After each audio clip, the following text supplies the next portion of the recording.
La journée d'aujourd'hui s'inscrit dans le cadre d'un programme dans lequel le ZIS est partenaire, qui s'appelle Anywhere, qui est un programme sur la prévision d'impact des événements climatiques. Donc nous sommes là sur site avec l'Université de Genève, qui procède à des carottages d'arbres remarquables et qui vont les aider à nous fournir des renseignements sur la modification du climat. En quoi ces informations sur les changements climatiques peuvent vous aider, vous, pompiers? Eh bien, à mieux comprendre les phénomènes et surtout à les anticiper, parce qu'on va travailler évidemment sur des arbres qui sont soumis à l'incendie, comme le châtaignier qui vient d'être prélevé, mais également à des arbres remarquables dans les lits des torrents qui vont permettre aux scientifiques de calculer les hauteurs de crue et surtout leur fréquence.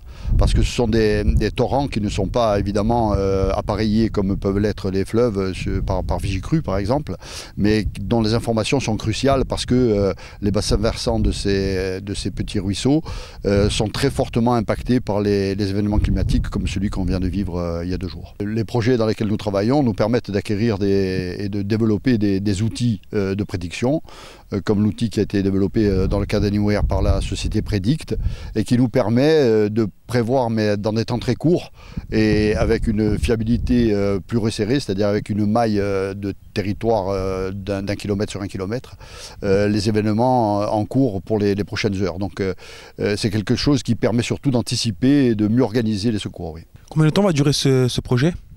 Le projet en est à peu près à la moitié. Nous avons encore 16 ou 17 mois de projet devant nous.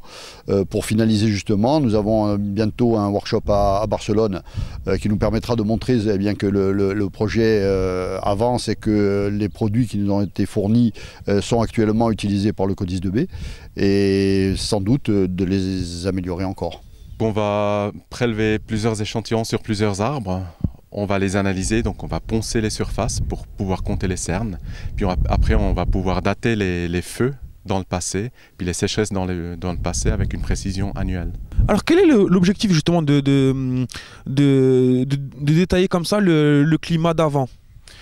Donc c'est une façon de mieux comprendre les processus qu'on est en train de vivre actuellement, donc avec les sécheresses, avec la fréquence des feux de forêt.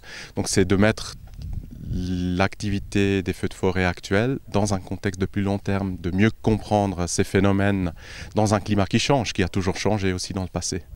Alors, c'est un travail que vous avez fait dans plusieurs pays, on peut imaginer. Qu'est-ce qu'on peut dire aujourd'hui justement sur le climat, sur ce changement climatique par rapport aux arbres ? Donc on a fait ce travail effectivement dans plusieurs pays, notamment dans l'hémisphère nord, aux États-Unis, en Russie, dans les Alpes.